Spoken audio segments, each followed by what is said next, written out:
Tapos habang nag-work ako, yun na, sobrang sakit na. Yan. Uminom na rin ako ng Advil. Wala, hindi kaya. Kaya ngayon, in few minutes aalis na kami. So, ginising ko lang muna siya kasi sabi ko nga, isingit na natin at bago pa lumobo yung pamamaga nung ano niya. Ewan ko guys, first time ko ma-experience talaga to. Yan. Eh, Pero yun nga, kasi yung work niya may kasamang o Buhat. halong buhat. Kaya pwedeng mag-worsen yung condition.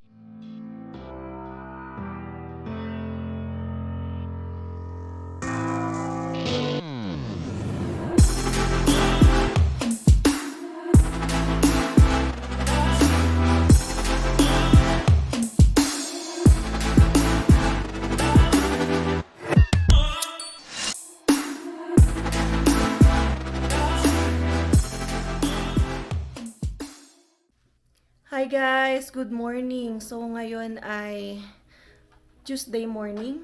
Yan. So basically galing sa night shift si Alwin kanina and ako ngayon since reading week ay walang pasok. But yan, kanina na pa emergency appointment ako sa dentista. Yan, dahil pag uwi ni Alwin, nagsabi siya na sobrang sakit ng ngipin niya and namamagana yung pisngi. So, nagpa-appointment ako ngayon, tanghali, just in time na makapahinga siya and gising. So, ito kasi si Alwin namamaga, ayan o. Yan, iba na. Ano lang to guys kagabi. Kagabi lang, ayun. Kahapon, medyo naramdaman ko siya. Tapos habang nag-work ako, yun na, sobrang sakit na. Yan. Uminom na rin ako ng Advil. Wala, hindi kaya. Namamagana kasi. So, First time ko maka-experience na to, actually. Ano siya eh, yung ngipin ko kasi bumitak dito sa baba, may maliit akong ngipin. Bumitak siya, gawa ng retainer ko kasi to guys eh, yung iba yung bakal, sumabit siya doon, siguro doon nasira yung ngipin ko, bumitak siya, tapos siguro yun ina-infect na yan, kaya namamaga. So, feel ko, either bubunutin yan or bago bunutin, bibigyan ka muna ng antibiotic kasi nga swelling eh. So, depende yan sa dentista. Kaya ngayon, in few minutes aalis na kami. So, ginising ko lang muna siya kasi sabi ko nga isingit na natin at bago pa lumobo yung pamamaga nung ano niya, sa ngipin. So, yan guys. Doon kami babalik sa pinagdedentistahan na rin namin dati for my pasta, cleaning yan. Doon sa Willow Family Dental. Buti na lang, may vacant slot sila para makapagpa-appointment kami within the day. So, emergency appointment. Kasi, hindi ko rin naman alam kung bubunutin ito or kung ano yung ipapayo. Sabi ko lang din, check up dahil sobrang sakit na nga ng ngipin. ewan ko guys, first time ko ma-experience talaga to. Yan. Eh, kaya nagulat ako kagabi, nung time na nararamdaman ko siya, magdi-dinner kami nun eh. Doon na sumakit. Talagang Hindi mo na hindi ako kaya. makatrabaho ng maayos. So, Tapos nagbubuhat pa ako, yun. yung magbubuhat ako ng mga, kasi loading ako kagabi, meron ako inaayos na, ina-abstract ko siya. Sakit, umikirot. Yan. So, Kaya nung pag-uwi ko guys, paglabas ko ng trabaho, nanginginig ako. Sobrang, ewan ko, parang nilalamig ako. yan. Kaya nung pagdating ko dito sa kanya, nung madaling araw, sakto gising si Emma, sabi ko, masakit, sobrang sakit ng ngipin ko, nanginginig ako. Actually ngayon, parang may sinat nga ako. May sinat ka sa infection yan eh. So, tingnan natin Tabingi, kung... guys. Tabingi na. Iba na, iba. Sobra to. Ewan. So, iba rin talaga guys yung pag yung ngipin ng sumakit, Oo. alam nyo na yon, hindi na makakagalaw yung masyado yung katawan nyo. Okay pa sana kung masakit Yan ang yung braso, tuhod. Yan ang pero itong pinakamasakit. ngipin, Pag oo. ngipin talaga. Iba apektado talaga lahat. yung sensory nerves niyan. Parang damay lahat hanggang ulo. Kaya ngayon may sinat si Alwin. And yan, let's see kung makapasok pa siya. Meron naman siyang sick leave pero since ganyan yung condition niya, sabi na lang siya mamaya. Syempre, sick naman talaga siya, not feeling well. And kapag pinilit niya pa mamaya magbuhat kasi may kasamang pagbubuhat yung work niya, baka mas lalong lumala.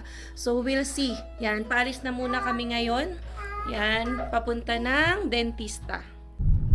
So, ayan guys, on the way na kami sa dentist. So, 15 minutes lang naman yung biyahe and 1 p.m. yung appointment namin. Dapat nga 12 eh, kaya lang sabi ko, galing kasi night shift yung asawa ko, tulog pa. So, sabi kung ano, pwede daw 1 p.m. Yan, okay na. Kaya yun na lang yung tinanggap ko. Kasi feel ko naman enough sleep na siya by that time. Yan, although mas gusto ko pa nga na magpahinga pa siya dahil nga he's really not feeling well. Actually, hindi ako makatulog. Sobrang sakit pa kasi talaga. Buong pahinga ko, nararamdaman ko yung sakit. Siguro paano ako, paipip-idlip lang. Kasi iba talaga guys, pag ngipin talaga yung sumakit. Oo. Yan. Ang apektado lahat. Namamaga talaga guys. Ayan. First time ko to. Yan, na-break kasi yung teeth niya. Oo. So yun, dapat talaga siguro tanggalin agad. Ngayon, namamaga na. Yan, baka paimpisin muna yan, no? Baka mag-antibiotic ka muna. But yeah, we will see. Kasi mamaya pag pinatagal din naman, mas lalong mamaga. Kaya ako gusto ko mabunot na eh. Yeah, kung kaya naman, di ba? Kung kaya ng pain. May anesthesia naman. Matapos na yung sakit pa. Matapos na yung paghihirap mo. Sakit, grabe talaga Yan. guys. Alam niyo yan. Pagka ngipin talaga yung tumira. Sobrang makakagalaw masyado. Yan. So guys, dito nga pala sa Canada, hindi free yung mga dental appointments ha. Kaya dapat meron kayong extended insurance. Kaya meron siya namang coverage sa insurance niya sa work. Ako nga nakaka 100% eh kasi dependent niya ako sa work niya na insurance. And then meron pa ako sa SAIT, yung sa school ko na binabayaran for dental. Kaya wala akong nilalabas. Pero siya kasi wala na siyang counterpart sa akin kasi hindi na ako nag-add nun. Kaya feel ko baka meron kaming somehow participation fee na bayaran since hindi 100% covered kapag siya lang. Since wala pa akong ma-present na insurance for my family. Yan. So we will see. Balitaan namin kayo kung magkano abutin. Yan. So, but so far talaga sa lahat ng visits namin sa dentist, wala kaming binabayaran. So I hope yung kay Alvin, cleaning, yung mga umaabot ng $1,000, yan, yung mga 700 na pasta ko, 3 ipin, ganyan.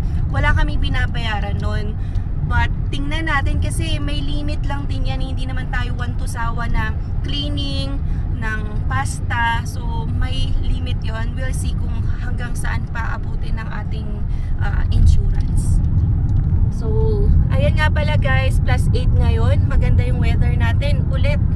And wala tayong pasok buong linggo. Kaya lang nakakaloko, no? Next week by Monday, balik kami sa -5, -15. Sabi ko kung kailan ako papasok na naman yan at magko-commute. Doon na naman siya bubugso ng ganyan kalamig na -5 to -15. Pero kaya naman yon kasi gano'n naman talaga dito. Yan, paiba-iba talaga ng weather. Pero ngayon, no, diba? Grabe, tirik na tirik ang araw. Yan. So, punta na muna tayo sa dentist.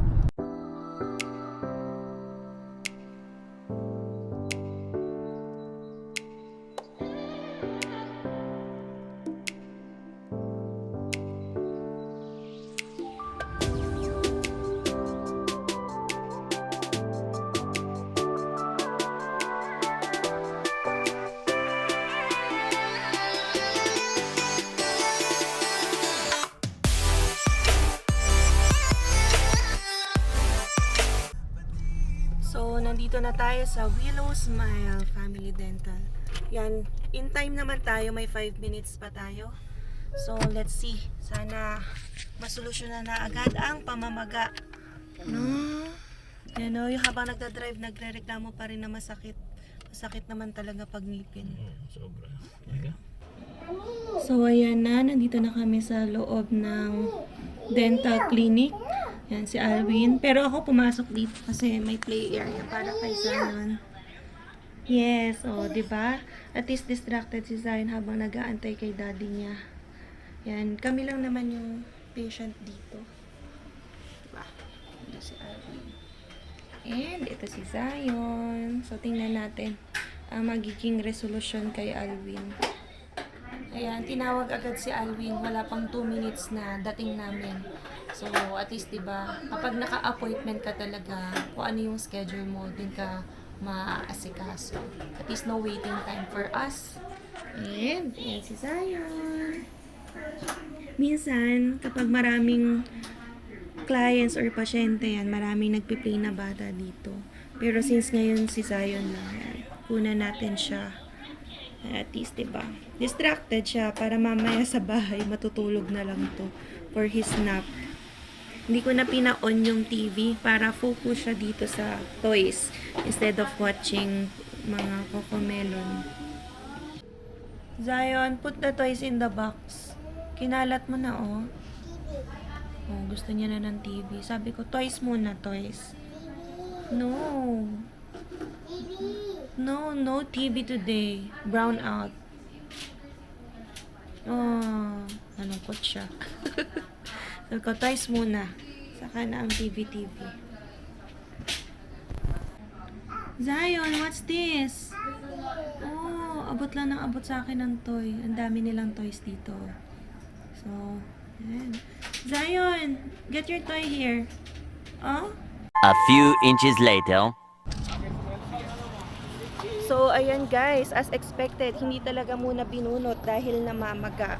So, meron tayong reseta na antibiotic na bibilin. Hanapin natin yung pharmacy. Ito ba yun, Vincent?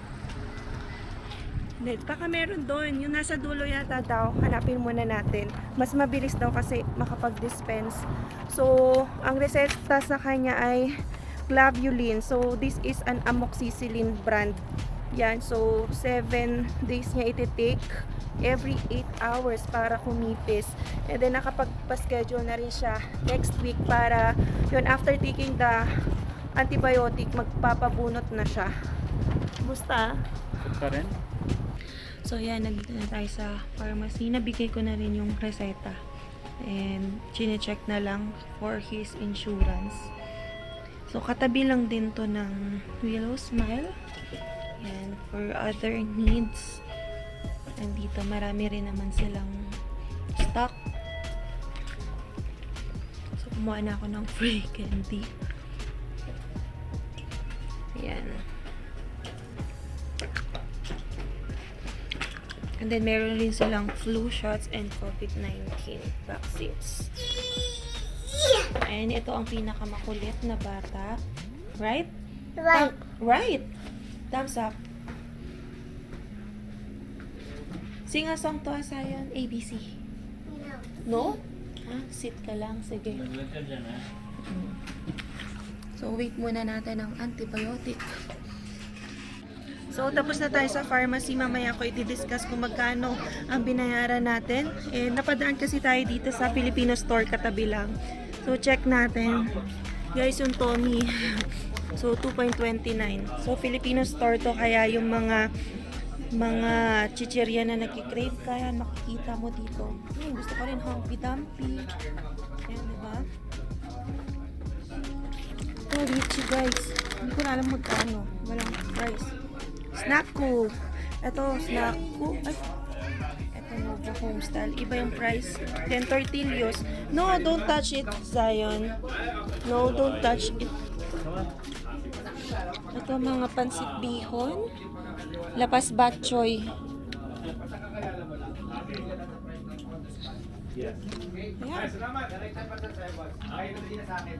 Mga dato puti, Mang Tomas, crispy fry. $3. Ay, hindi, kalamansi powder. Hindi match yung mga tags nila. Right, Tojo Fran 2.6. So yan, napa-quick tour pa tayo dito sa Filipino store. Yan nga pala yung Filipino store, katabi lang nitong Willow Smile. May Manila Convenience Store. So kung gusto nyo ding i-visit yung mga nakita nyong food sa video natin, yan, pwede kayo pumunta dito sa Manila Convenience Store. So anyway, balik tayo sa binili nating antibiotic. Yan, so ito na pala yun. Pine-prepare talaga nila personally. Kasi nandito talaga yung name niya. And then, yung instruction na take 1 tablet every 8 hours until finished. Yan. So, 1 week itong ititake ni Alvin. So, may take with food to lessen chance of stomach upset. So, dapat iinom na nga si Alvin eh. Kaya may water na siya. Binigay na rin yung water doon. Yan, libreng patubig doon. Pero, mas pinayo sa kanya doon ng pharmacist na mag-take ng medicine kapag nakakain na. Yan. And magkano ba tong amoxicillin na binili natin? Yan. So, ang total nito ay nasa $17. Pero since covered tayo ng insurance, yan, may insurance si Alwin, ang binayaran lang namin ay $4. Yan, $4. Malikot ang camera natin. Ayan, $4. And walang tax. So, 0% tax. So, ito yung parang participation fee kasi hindi 100% covered. Ayan, $4 lang naman. Ayan. At least, di ba, may isang linggong medicine na si Alvin and ang binayaran lang namin ngayon ay $4. And in-x-ray ka pala, no? So, in-x-ray yung ngipin niya kanina for his check-up, tas in-assess ng dentist. And based dun sa document na nakita ko, nasa $103 yun na. Nasa $70 yung covered ng insurance and then 21 daw parang hindi ko na alam kung paano hindi ko na lang alam paano babayaran. Basta ipapasok din daw yun sa insurance. Kaya wala rin kaming binayaran kahit yan, hinati rin nila yung Ganun laki, no? 100. Oo. 100. Ganun lang. $100 for check-up for x-ray. Yan. So, ganun talaga kamahal, guys. So, kaya dapat may insurance ka talaga dito. Kasi biruin mo na lang kung wala kaming insurance, saglit lang na visit, tapos x-ray, $100. Wala pang bunot doon na. Then, ito din, yung medicine, $16. Yan. So, yung bunot na schedule na namin next week. And kahit wala ako, may pasok kasi ako noon, nilibangin na lang daw ng mga receptionist si Zion. Kasi may play area naman doon. And 1 hour lang naman ang bunot niyan, ganyan. Usually last ng 1 hour. So, marami namang titingin kay Zion. Buti na lang. Kasi kapag pinatagal pa to, kapag inantay pa ako na free, Friday pa sila naman yung walang vacant slot. Diba, in pain na siya. So, dapat after niya matake na tong medicine, yan, mabunot na agad yung ngipin. Gusto ko nga guys, Ngayon na. Hindi talaga pwede ngayon. Kasi namamaga. Gusto ko nga ari ba? Monday na o Tuesday. Hanggang kailan ba to? 1 week daw Ba't hindi Tuesday? Tingnan natin, kapag numipis naman siya, Parisked oo, tayo. baka gusto ko na rin matanggal kasi ayoko nung may nararamdaman. Tulad nga, matamlay ako, hindi ako makagalaw masyado. Yan. Parang irritable ako, parang gano'n. Sabi ko nga, tingin tayo sa Filipino store pero wala siyang interested na bilhin o tingnan. Wala. Mabilisan lang Wala kami akong doon gana kasi wala siyang gana. Yan, ganun talaga pag may nararamdaman. Okay lang sana kung may sugat ka lang sa paa. No, pero yung ganitong ngipin, apektado lahat. So, Yan. Ganun talaga. parang irritable ka talaga, guys. Hindi ako makagalaw ng maayos. Yung nito nga, ipising ko pagka sobrang sakit. First time ko ma-experience to. Kaya guys, ayun, hindi na pala siya papasok ngayong hapon. Oo, hindi ko kaya. And magpapaalam na lang siya sa ano ba yun, supervisor for the night kasi iba yung sa umaga, iba yung sa gabi. So magsasabi na lang siya and hindi pa alam kung until tomorrow ba absent pa siya. I-assess niya pa, depende sa kapasidad niya, depende sa pain tolerance niya kasi baka naman makatulong pag okay yung naman antibiotic. Mapapasok siya tomorrow. Pero so wala kung lang hindi, naman ako nararamdaman. Okay lang, kaya ko naman. pero yun nga, kasi yung work niya may kasamang o Buhat. halong buhat. Kaya pwedeng mag-worsen yung condition. Hindi yan yung office na more on documents, kang mag-aasikaso and then nakaupo ka. So yung isip mo yung tatakbo. Pero dito kasi physical siya Kaya yun yung dapat natin i-consider bago siya bumalik ulit sa work. May ano naman siya like 5 days sick leave. Yan, for the year. Kaya pwede niyang gamitin yung like 1 or 2 for this week kasi ito talaga yung sick na sick siya. Kaya yan, may reason naman siya pwede. Hindi naman dito naghahanap guys ng mga medical certificate yung employer for his company. So hindi ko sure sa ibang companies pero so far na for the past year kahit pag nagsisick leave si Al, masakit yung ulo, may migraine, wala naman kaming pinapasang mga medical certificate from a doctor. So yan, ngayon ay paalam lang siya via text na hindi siya makakapasok mamayang gabi kasi nga night shift siya. And sasabihin natin na kung maging better naman yung pakiramdam, makakapasok siya tomorrow. Kasi may 2 days pa siya or 2 nights na ipapasok for this week. Hanggat maaari guys, ayoko talaga umabsent. Or kapag ano din talaga, sick na sick ka. Kasi yung sick leave Pero talaga ngayon, dapat pag sick ka Hindi ko talaga kaya. Paano ako, matamlay ako na yan. It happens talaga. Ganun talaga baby ang buhay. Nung ano ko, First month pa lang namin dito, Oo, guys. binunutan ka rin, di ba? O, binunutan ako, wisdom tooth extraction yun, guys, surgery. Hindi pa ako makapaniwala na may wisdom tooth ako, wisdom teeth. Kasi nung nagpapa-check up ako sa dentist ko sa Manila, ha, sabi, okay daw, wala naman daw tumutubo pang wisdom tooth, baka late sa akin. Pero biruin nyo, pagdating ko 1 month pa lang, sobrang sakit na ng ngipin ko. Ayoko pa nga sana magpa-dentist kasi alam ko, ganun kamahal. Pero walang choice, sobrang sakit na talaga. Kaya yung umabot ako ng $200+ noon. Unang visit ko muna x-ray, so another payment yon. Pero yung next one is $200+. Pero buti na lang nga may insurance tayo sa SAID. Ang binayaran ko lang noon nasa $55, ganyan. So hindi natin maiiwasan, it happens talaga. Syempre hindi naman natin mautusan ng ngipin natin na ganyan. Nag-break so 'di ba? Kaya ano lang din talaga, pagdaanan na lang natin and i-deal natin ng maayos. So ayun guys, ang ating vlog for today. Yan, magpapahinga muna si Alvin pagdating sa bahay. And yun, kakain kasi kailangan na full yung stomach bago i-take yung antibiotic. Yan. So yeah, I'll see you on the next one. Peace!